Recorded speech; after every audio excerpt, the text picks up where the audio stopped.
మనస్సును నిలిపి ఆత్మధ్యాన యోగంలో వశం చేసిన యోగికి కలిగేటువంటి ఫలితము ఇంత అని చెప్పటం చాలా కష్టమని తెలిపేందుకే భగవంతుడు ఆ యోగికి కలిగే ఫలితాన్ని మళ్ళీ ఇలా చెబుతున్నాడు. మళ్ళీ చెప్పటంతో మనకు ధ్యానయోగం మీద శ్రద్ధ కలిగిస్తున్నాడు. యుంజన్నేవం సదాత్మానం యోగి విగత కల్మషః సుఖేన బ్రహ్మ సంస్పర్శం అత్యంతం సుఖమశ్నుతే. పూర్వం చెప్పిన విధంగా ఎల్లప్పుడూ మనస్సును ఆత్మయందే నిలుపుతూ దోషరహితుడైన యోగి సులభంగా బ్రహ్మానుభవ రూపమైనటువంటి చాలా గొప్పదైన అంతము లేనిదైన ఆనందాన్ని పొందుతున్నాడు. ఇప్పటి వరకు భగవంతుడు ధ్యానయోగ ప్రకారాన్ని చెప్పాడు. ఆ ప్రాకారాన్ని చెబుతూ ఈ విధంగా ఆత్మయందు స్థిరత గలవాడై యోగ సాధనలో అంతరాయాలు ఏవీ లేకుండా పాపాలు తొలగిపోయి అనాయాసంగా అంతులేని బ్రహ్మ సంస్పర్శ సుఖాన్ని యోగి పొందుతాడు. బ్రహ్మ సంస్పర్శ సుఖమంటే బ్రహ్మను తాకి రావటం అనుకోకూడదు. ఎందుకంటే బ్రహ్మను తాకిన మనస్సు అంటే బ్రహ్మలో కలిసిపోయిన మనస్సు ఇక తిరిగి రాదు కదా. అంటే బ్రహ్మానందాన్నే అనుభవిస్తూ ఉంటుంది, పరమాత్మతో అది ఒకటైపోతుంది. అప్పుడు కలిగే సుఖం అంతాన్ని దాటి ఉంటుంది. అంటే దానికి అంతు ఉండదు అని ఆద్యంతమని పిలువబడుతుంది. అంటే అన్నిటికంటే ఉత్కృష్టమైన నిరతిశయమైన సుఖము అని అర్థం. అటువంటి సుఖాన్ని ఆనందాన్ని యోగి అనుభవిస్తూ ఉంటాడు. అందువల్ల ధ్యాన యోగ సాధన చెయ్యాలి. పూర్వ శ్లోకంలో కల్మషం అని చెప్పి అకల్మషం అని చెప్పాడు. పూర్వ శ్లోకంలో అకల్మషం అని, ఈ శ్లోకంలో కూడా విగత కల్మషః అని మళ్ళీ కల్మష పదాన్ని వాడాడు. అంటే పాపాలు పోగొట్టుకోవటం, పాపాలు చేయకుండా ఉండటం అనేది చాలా ముఖ్యమని భగవంతుడు సూచిస్తున్నాడు. ఇక ఇప్పుడు సర్వ సంసార విచ్ఛేదనానికి కారణమైన బ్రహ్మైక్యత్వ దర్శనం అనేటువంటి యోగ ఫలాన్ని భగవంతుడు చెప్పబోతున్నాడు. దీనితో ఆత్మధ్యాన యోగి ప్రపంచంలో వ్యవహరిస్తూ ఉన్నప్పుడు ఎలా ఉంటాడో మనకు బాగా తెలుస్తుంది. సర్వభూతస్థమాత్మానం సర్వభూతాని చాత్మని ఈక్షతే యోగయుక్తాత్మా సర్వత్ర సమదర్శనః.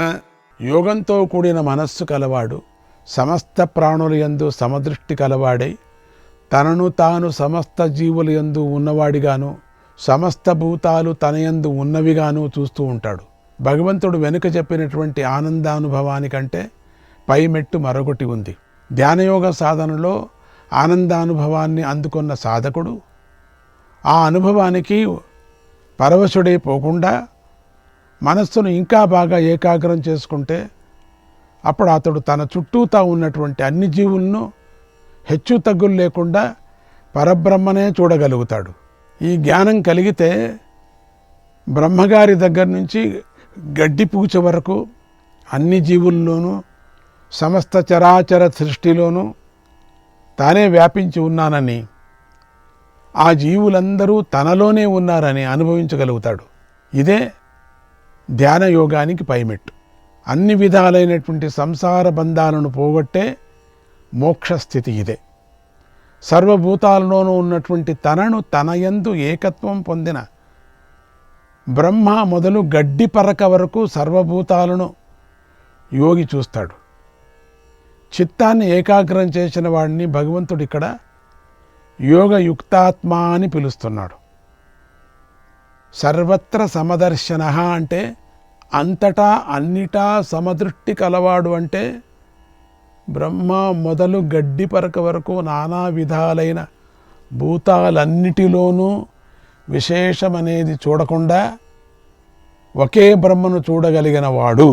బ్రహ్మైక్యాన్ని అంటే బ్రహ్మము ఆత్మ ఒకటే అనేటువంటి జ్ఞానం గలవాడు. అతడే సమదర్శనుడు. ఏ లాభం కంటే గొప్ప లాభం లేదో, ఏ సుఖం కంటే విశేషమైన సుఖం లేదో, ఏ జ్ఞానం కంటే గొప్ప జ్ఞానం లేదో అది పరబ్రహ్మాన్ని నిశ్చయించుకోవాలి.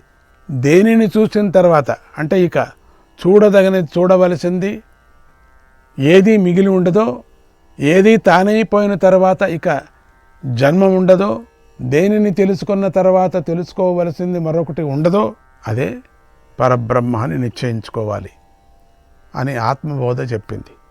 ఈ స్థితిని యోగి పొంది ఉంటాడు. ఆత్మ ఒక్కటే అని దర్శించటం వల్ల కలిగేటువంటి ఫలాన్ని ముందు చెబుతున్నాడు ఇక్కడ. యో మాం పశ్యతి సర్వత్ర సర్వంచ మయి పశ్యతి తస్యాహం న ప్రణశ్యామి సచమేన ప్రణశ్యతి.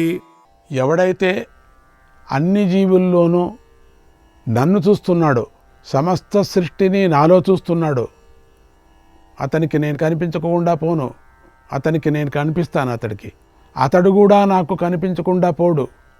ఎంత బాగుంది అన్నాడు భగవంతుడు. ఇది ఎంత సాక్షి కదా ఇది. వాసుదేవుడు పరమాత్మ, ఆయన అన్నిటికీ ఆత్మ. యోగి ఆయనను సమస్త భూతాల యందు దర్శిస్తాడు. బ్రహ్మ మొదలు సర్వప్రాణి సముదాయాన్ని సర్వాత్మ అయినటువంటి పరమాత్మ యందు చూస్తాడు కదా, అంటే ఆత్మైకత్వాన్ని దర్శిస్తాడు. అటువంటి యోగికి పరమేశ్వరుడు ఎప్పుడు కూడా నశించడు, అంటే కనిపించకుండా పోడు. అతడు కూడా పరమేశ్వరుడికి నశించడు, అంటే జ్ఞాని వాసుదేవుడైన పరమాత్మకు ఎన్నటికీ దూరం కాడు. ఎందుకంటే అతడిది నాది ఒకటే ఆత్మ అన్నాడు భగవంతుడు. తన ఆత్మే తనకు ప్రియమైనది కదా, ప్రియమైన దానిని ఎవడూ దూరం చేసుకోడు కదా. తన ఆత్మనే కదా ఆత్మ, ఆత్మలో దర్శిస్తున్నాడు కదా యోగి. అందుకే భగవంతుడు ఎన్నటికీ యోగిని దూరం చేసుకోడు. అందువల్ల ఆత్మజ్ఞాన యోగాన్ని అభ్యాసం చేయాలి. తత్వవేత్తలైనటువంటి ఆత్మతత్వవేత్తలైనటువంటి బ్రహ్మదేవుడు, సనక సనందాది మహర్షులు, సుఖమహర్షి మొదలైన వారు ఎప్పుడూ జ్ఞానదృష్టితోనే ఉంటారు. అలాగే యోగులు ప్రతిక్షణము బ్రహ్మనే దర్శిస్తూ ఉంటారు. అలా దర్శించే వారికి భగవంతుడు సన్నిహితుడై ఉంటాడు. ఆ యోగులు భగవంతుడికి సన్నిహితులై ఉంటారు. ఎప్పుడూ వారు భగవద్దర్శనం చేస్తూనే ఉంటారు. ఇక వెనుకటి శ్లోకంలో చెప్పిన సమ్యక్ దర్శనం చేసేది అంటే అందరి ఆత్మలను ఒకటిగా చూసేది నేనే అన్న అర్థాన్ని మళ్ళీ చెబుతూ దానికి ఫలమైనటువంటి మోక్షం గురించి భగవంతుడు ఇలా చెప్తున్నాడు. సర్వభూత స్థితం యో మాం భజత్యేకత్వమాస్థితః సర్వథా వర్తమానోపి సయోగి మయి వర్తతే. ఎవడైతే అంతటా పరబ్రహ్మయే అని భావాన్ని జీవులందరిలోనూ ఉన్నటువంటి నన్ను పొందినవాడై సేవిస్తున్నాడో అటువంటి ధ్యానయోగ సిద్ధుడు లోకంలో వ్యవహరిస్తూ ఉన్నా లేదా ధ్యానంలో ఉన్నా నాయందే ఉన్నవాడు అవుతున్నాడు అన్నాడు భగవంతుడు. ఇక్కడ భగవంతుడు నిత్యముక్తుడి లక్షణాన్ని చెప్పాడు. అతడి అన్ని విధాల ప్రవర్తిస్తూ ఉన్నప్పటికీ సమ్యక్ దర్శనం గలవాడు కనుక పరమాత్మయందే నిలిచిపోయి ఉంటాడు. అంటే అతడి మోక్షానికి ఏది అడ్డు రాలేదు అని అర్థం. ఇక్కడ భగవంతుడు భజతి అనే పదాన్ని ప్రయోగించాడు. భజ అనే ధాతువు సేవించటం అనే అర్థంతో చెప్పబడింది. ప్రహ్లాదుడు భగవంతుడిని అంతటా చూసి సేవించాడు. సర్వభూతాల్లోనూ అఖండ జ్యోతిగా వెలుగుతున్న పరమాత్మను చూశాడు. చీమలో, దోమలో, గోవులో, మృగంలో, పక్షులో, గజంలో, పక్షులో, వృక్షంలో, రాయిలో అంతటా భగవంతుడినే దర్శించాడు. అందుకని తండ్రి అయినటువంటి హిరణ్యకశిపుడు అదే చెప్పాడు. అన్ని కష్టాలు ఇచ్చినప్పుడు కూడా వాళ్ళలో అంతా భగవంతుడిని చూశారు. హిరణ్యకశిపుడికి అదే చెప్పాడు, ఇదే నాయన ఉండేది అన్ని చోట్ల, అంతా పరమాత్ముడే ఉండేది, అన్ని చోట్ల ఉన్నాడు అని చెప్పుకొచ్చాడు. భగవంతుడు సముద్రము, గాలి, ఆకాశం, భూమి, అగ్ని, దిక్కులు, పగలు, రాత్రి, సూర్యుడు, చంద్రుడు, జీవులు మొదలైన వాటి యందు అన్నిటిలోనూ ఉన్నాడు. ఓంకారంలోనూ, త్రిమూర్తులలోనూ, స్త్రీ పురుష నపుంసకులనే వ్యక్తుల్లోనూ, సర్వప్రపంచంలోనూ ఉన్నాడు. ఆయనను వెతకలసిన పని లేదు. అంతటా వాస్తవంగా భగవంతుడే నిండి ఉన్నాడు అనే భక్తితో, జ్ఞానంతో చూస్తే అంతటా ఆయనే కనిపిస్తాడు. ఇందుగలడందు లేడని సందేహము వలదు. చక్రి సర్వోపగతుండు ఎందెందు వెదకి చూసిన అందందే కలడు దానవాగ్రణి వింటే. తండ్రి, దానవశ్రేష్ఠ భగవంతుడు ఎక్కడున్నాడు? ఎక్కడెక్కడున్నాడు? ఇక్కడ లేడు, అక్కడ లేడు, అక్కడ లేడు అనే సందేహాన్ని విడిచిపెట్టు తండ్రి. సర్వత్ర భగవంతుడు నిన్నుండాడు, ఖండితం ఉన్నాడు.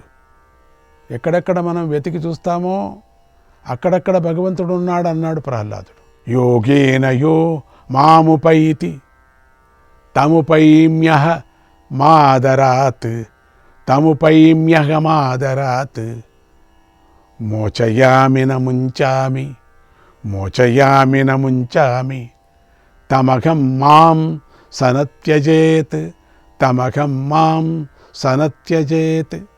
ఎవడు యోగాభ్యాసంతో నన్ను పొందుతాడు వాణ్ణి నేను చాలా ఆదరంగా పొందుతాను. అతన్ని నేను బంధం నుంచి విడిపిస్తాను. అతన్ని ఎన్నటికీ వదిలిపోను. అతడు కూడా నన్నెన్నటికీ వదిలిపోడు అని మహాగణపతి వరేణ్య మహారాజుకు ఉపదేశం చేశాడు.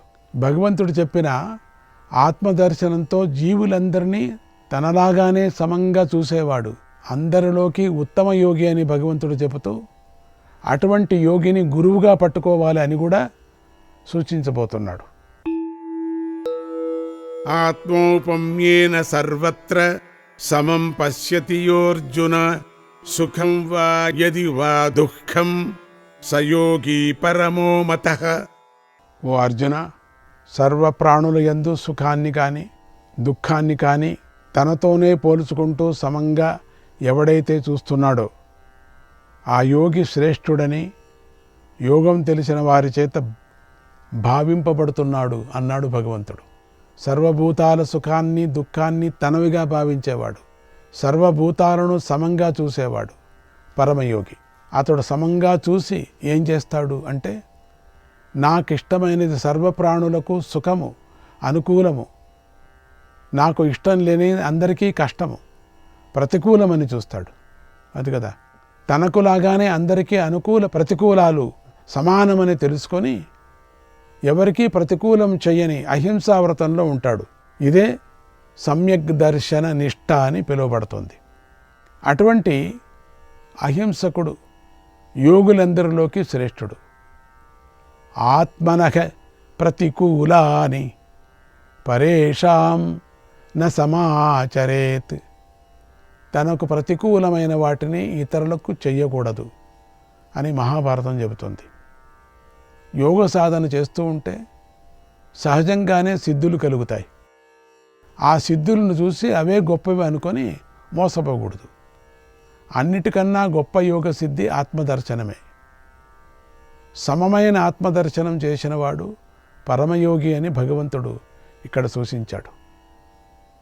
భగవంతుడు సర్వాన్ని ఆత్మదృష్టిలో చూసే గొప్ప యోగాన్ని అంటే సమ్యక్ దర్శన యోగాన్ని బోధించాడు.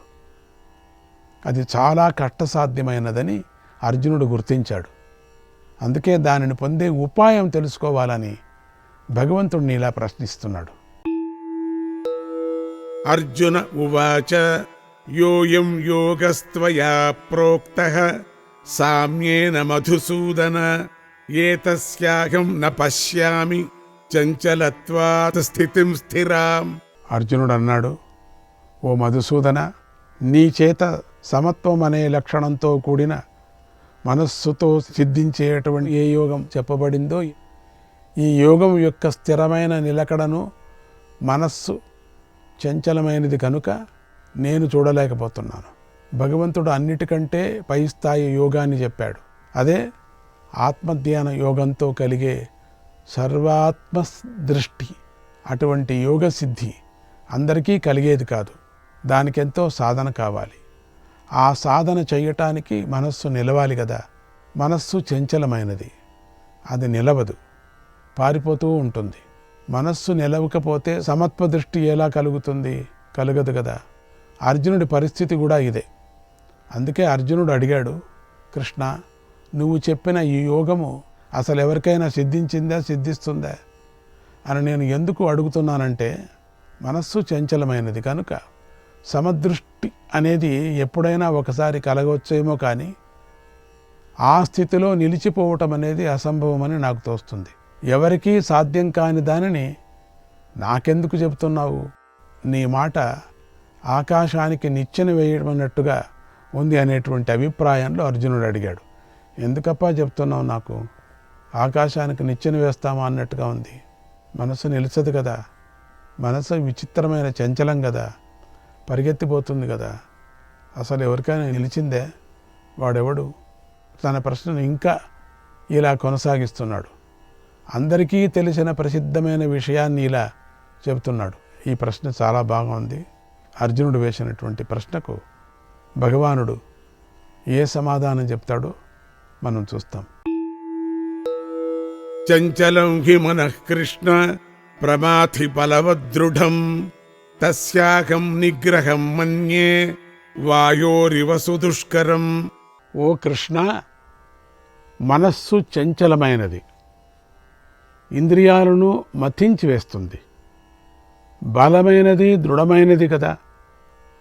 అలాంటి మనస్సును కట్టడి చేయటం గాలిని అణిచిపెట్టినట్టుగా చాలా కష్టసాధ్యమని నేను తెలుస్తున్నాను అన్నాడు అర్జునుడు. గాలిని పట్టుకుంటే ఎట్లా ఏమవుతుంది? సాధ్యమే లేదు, పట్టుకున్నట్టుగా కష్టమవుతుంది కదా. కృష్ణ అనే శబ్దం కృష్ అనే ధాతువు నుంచి వచ్చింది. దానికి కోసివేయటమని అర్థం. భక్తుల పాపము మొదలైనటువంటి దోషాలను పోగొడతాడు గనుక ఆయనకు కృష్ణుడని పేరు వచ్చింది. ఇక్కడ అర్జునుడు కృష్ణ అని వాడిన పదం చాలా సమయోచితంగా ఉంది.